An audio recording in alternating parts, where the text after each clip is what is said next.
স্মৃতিটা এখনও টাটকাই থাকার কথা আর্জেন্টিনার।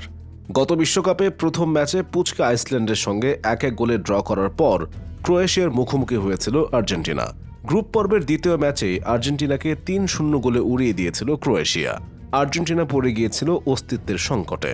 এরপর নাইজেরিয়া ম্যাচে লিওনেল মেসির সেই দুর্দান্ত গোল আর্জেন্টিনাকে প্রথম রাউন্ডের বৈতরণী পার করায়। দুদলের এটাই ছিল সর্বশেষ লড়াই।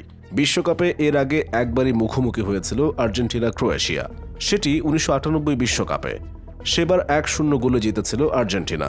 বিশ্বকাপে দুবার মুখোমুখি লড়াইয়ে দুই দলই একবার করে জিতেছে। এখানে দেখা যাচ্ছে সমতা।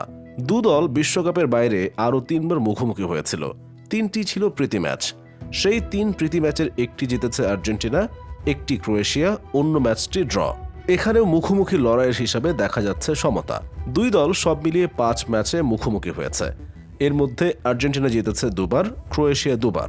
অন্য ম্যাচটি গোলশূন্য ড্র। ফলে হেড টু হেডের পরিসংখ্যান থেকে বলা যাচ্ছে না এবারের সেমিফাইনালে ফেভারিট কে।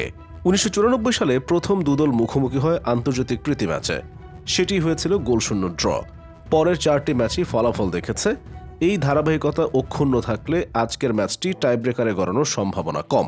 আর্জেন্টিনা অবশ্য চাইবে ম্যাচটি টাইব্রেকারে না যাক। বিশ্বকাপের টাইব্রেকারে আর্জেন্টিনার রেকর্ড ভালো, ক্রোয়েশিয়ার রেকর্ড তার চেয়েও ভালো। বিশ্বকাপে নকআউট পর্বে তাদের গত 6 ম্যাচের 4টি গেছে টাইব্রেকারে। এই 4টিতেই পেনাল্টি শুটআউটে জিতেছে ক্রোয়েশিয়া।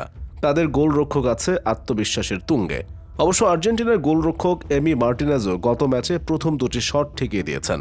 তারও আত্মবিশ্বাসের জ্বালানি ভরপুর থাকার কথা। তবে আর্জেন্টিনা চেষ্টা করবে 90 মিনিটের মধ্যেই ম্যাচ বের করে আনতে। 1998 বিশ্বকাপের পর দুদল মুখোমুখি হয় 2006 সালের মার্চে।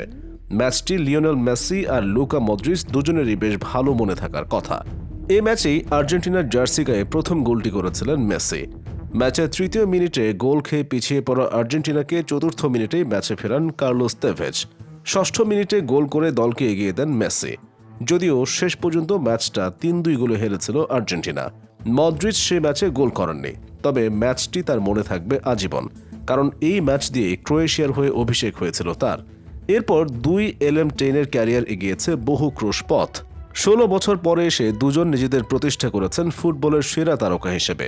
মেসি তো সর্বকালের সেরাদের একজন হিসেবে বিবেচিত হবেন। মদ্রিচও রিয়াল মাদ্রিদের কিংবদন্তি হিসেবে স্মরণীয় হয়ে থাকবেন চিরকাল। আরও একবার এই 2 মহাতারকা মুখোমুখি হচ্ছেন। আন্তর্জাতিক ফুটবলে দুজনের পথ চলা আর বেশি দূরে নেই। শেষবারের মতো মুখোমুখি দুজন। মেসি মদ্রিচ দুজনেই চাইবেন ম্যাচটি স্মরণীয় করে রাখতে। আর্জেন্টিনা ক্রোয়েশিয়া ম্যাচের আড়ালে তাই এটি হতে যাচ্ছে মেসি মদ্রিচেরও লড়াই।